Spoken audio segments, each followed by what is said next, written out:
Halo, assalamualaikum warahmatullahi wabarakatuh, saudara pemirsa, terutama anak-anak semuanya, kelas 4 C yang sekarang ada di rumah.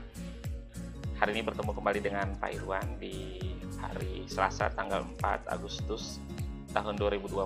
Kita akan melanjutkan ke pembelajaran tematik, yaitu indahnya kebersamaan, keberagaman dalam kebersamaan atau kebersamaan dalam keberagaman.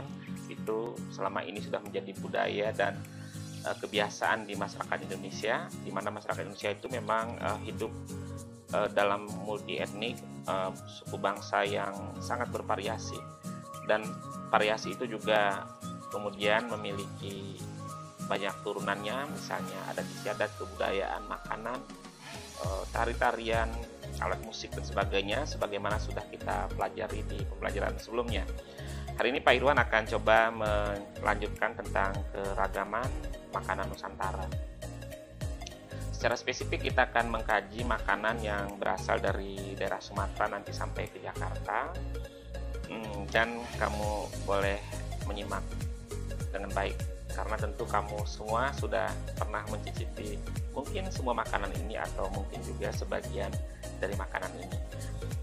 Pertama adalah makanan Nusantara ini merupakan satu warisan budaya bangsa yang juga harus kita lestarikan, karena makanan Nusantara juga merupakan bagian dari kekayaan nasional kita.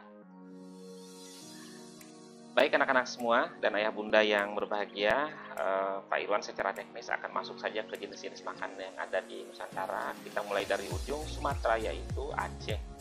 Nah, di Aceh itu sangat dikenal adanya mie Aceh ya. Kamu juga seringlah melihat di Jakarta, juga gampang ditemukan mie Aceh ini.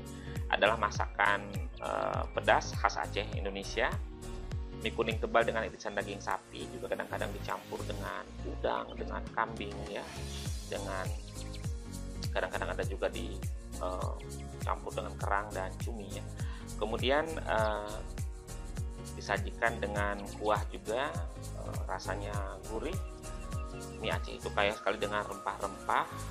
Cara membuatnya juga mudah, nanti coba diskusikan dengan ayah bunda bagaimana cara membuat dan menyajikannya. Tetapi makanan Nusantara dari Aceh ini bukan hanya mie Aceh, tetapi secara spesifik yang umum ditemukan adalah mie Aceh, dan kamu cari tahu makanan yang lainnya. Kalau kita kemudian pindah ke Sumatera Utara, tepatnya di Medan, itu kita menemukan satu makanan juga yang sering dicari oleh orang-orang yang berkunjung ke kota Medan, khususnya orang-orang yang berada dari luar kota Medan. Itu adalah namanya bika Ambon. Jadi bika Ambon itu ternyata kalau kita lihat kata-kata Ambon itu biasanya di Maluku, tetapi bika Ambon itu berasal dari kota Medan. Jadi kalau ditanya dari manakah asal bika Ambon, kamu harus jawab dari kota Medan, karena bika Ambon ternyata tidak berasal dari Ambon. Ya, bika Ambon adalah jenis panganan asal Indonesia terbuat dari bahan-bahan seperti telur, gula, dan tepung terigu, juga dicampur dengan santan. Ada juga berbagai rasa. Kalau sekarang itu ada rasa pandan, rasa vanila, rasa coklat, dan lain sebagainya. Tapi yang paling penting kita ketahui adalah apa makanan khas dari Medan, Sumatera Utara adalah bika Ambon. Kemudian, nah ini makanan yang memang sangat populer, bukan hanya populer di Indonesia atau di kotanya di Sumatera Barat, tetapi juga makanan ini sudah menjadi populer di tingkat internasional ya. Bahkan ada kita dengar juga makanan ini dinyanyikan oleh orang-orang bule dalam judul rendang. Jadi rendang itu terbuat dari daging, salah satu masakan khas daerah Minangkabau. Bahan utamanya adalah bumbu rempah-rempah dengan campuran santan. Kemudian hampir merata ketemukan di rumah makan Padang. Tapi juga makanan ini kadang-kadang juga menjadi makanan khas ya saat kita ada hari raya keagamaan seperti hari raya Idul Fitri, hari raya Idul Adha, biasanya kita mengkonsumsi namanya rendang. Jadi rendang berasal dari Sumatera Barat. Lalu kalau kita pergi ke Riau, kita akan menemukan namanya gulai belacan. Itu adalah satu makanan yang terbuat dari bahan dasar udang. Itu diracik bumbu sedemikian rupa, tetapi dominan dia bercampur dengan bumbu terasi. Tapi terasinya juga terasi yang berasal dari udang. Biasanya makanan ini disajikan dengan nasi panas, dan memang juga sedikit terasa pedas ya makanan ini. Untuk makanan Sumatera, Pak Irwan tidak begitu awam karena memang sudah hafal ya, karena sering juga berjalan-jalan ke beberapa wilayah di Pulau Sumatera. Nah, setelah kita dari Riau, kita pindah ke Jambi. Ini ada ikan patin, gulai ikan patin dari Jambi juga merupakan makanan khas. Jadi bahan dasarnya ikan patin, sangat populer. Bumbu yang digunakan dalam pembuatan gulai ikan patin adalah cabai merah, lengkuas, serai, dan kunyit. Ini warna kuning ini berubah warna kunyit, bawang merah, bawang putih. Jadi makanan ini juga sangat populer di Pulau Sumatera dan juga populer di Nusantara. Kita pindah berikutnya ke Bangka Belitung. Nah, ini ada mie Bangka. Kalau tadi di Aceh ada mie Aceh, sekarang di Bangka itu ada mie Bangka. Mie Bangka itu adalah seperti mie pempek, tapi bahan dasarnya agak lebih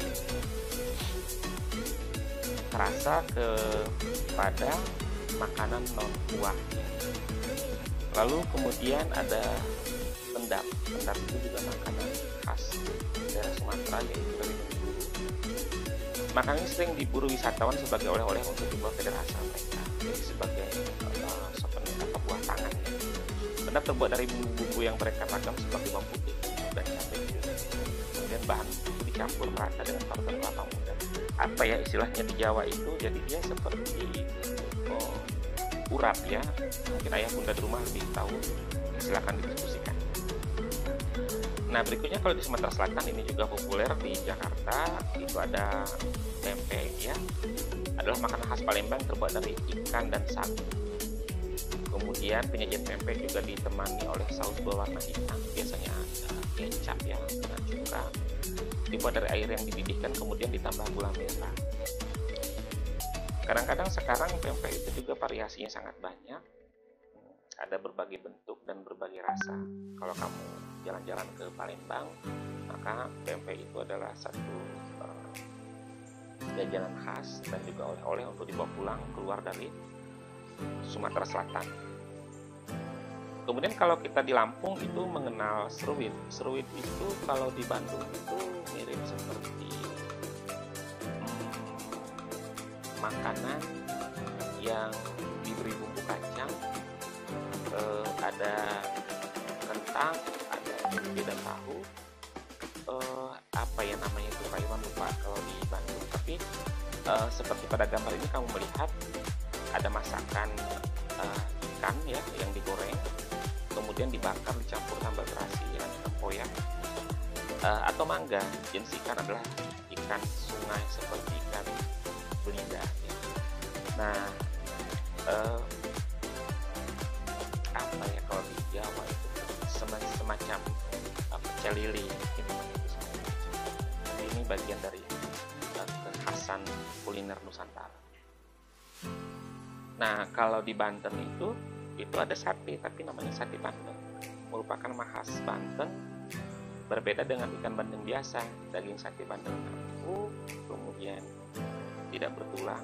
Karena khasannya itu sate Bandeng menjadi oleh-oleh dari daerah Banten. Daerah Banten itu kan daerah yang paling dekat dengan kita sekarang, Jakarta. Nah, saatnya kita masuk ke DKI Jakarta. Ini juga banyak makanan tradisional, termasuk minuman tradisional. Tapi yang paling mudah kita temukan, baik itu jumlahnya dan juga dagingnya, adalah kerak telur ya. Jadi kerak telur itu adalah makanan tradisional daerah Betawi. Jadi di Jakarta itu kerak telur mudah dijumpai. Jika kita ingin mengkonsumsinya itu mudah kita dapat. Nah, tugas kamu ini untuk hari ini adalah terkait makanan tradisional. Seberapa dalam pengetahuan kamu tentang makanan tradisional Betawi? nanti kamu akan uraikan dengan voice note dan kirimkan ke Google Classroom. Seberapa dalam pengetahuan kamu tentang kerak telur? Di antaranya adalah apa alat yang dibutuhkan untuk memasak kerak telur itu, kemudian apa bahan dasar yang digunakan untuk membuat kerak telur, kemudian bumbu-bumbu yang digunakan juga, rempah-rempah apa yang digunakan, kemudian seperti apa cara membuatnya, lalu cara mengkonsumsinya seperti apa, apakah dimakan hanya kerak telur itu saja atau ada makanan pendampingnya, atau malah kerak telur itu sebenarnya berfungsi seperti lauk pauk saat kita makan. Nah, kata mulai lalu kalau kamu misalnya harus menjualnya, kira-kira berapa sih harga yang pantas untuk satu porsi kerak telur ya. Nah, tugasnya bentuknya voice note, nanti dimasukkan ke Google Classroom. Itu pembelajaran kita hari ini tentang kekayaan tradisional Nusantara dari sisi kuliner atau jenis makanan. Terima kasih atas perhatiannya. Mudah-mudahan kamu semua sehat, tetap patuhi protokol kesehatan COVID-19, gunakan masker jika ada di lingkungan orang-orang atau keluar dari rumah. Kemudian jangan lupa cuci tangan dengan menggunakan sabun dan hand sanitizer. Lalu makan makanan bergizi dan tetap di rumah, di dalam rumah jika tidak ada keperluan yang haruskan kamu keluar dari rumah. Sampai ketemu nanti di sekolah, kita saja sudah tiba. Tetap semangat. Dengan Taufiq wal Hidayah. Assalamualaikum warahmatullahi wabarakatuh.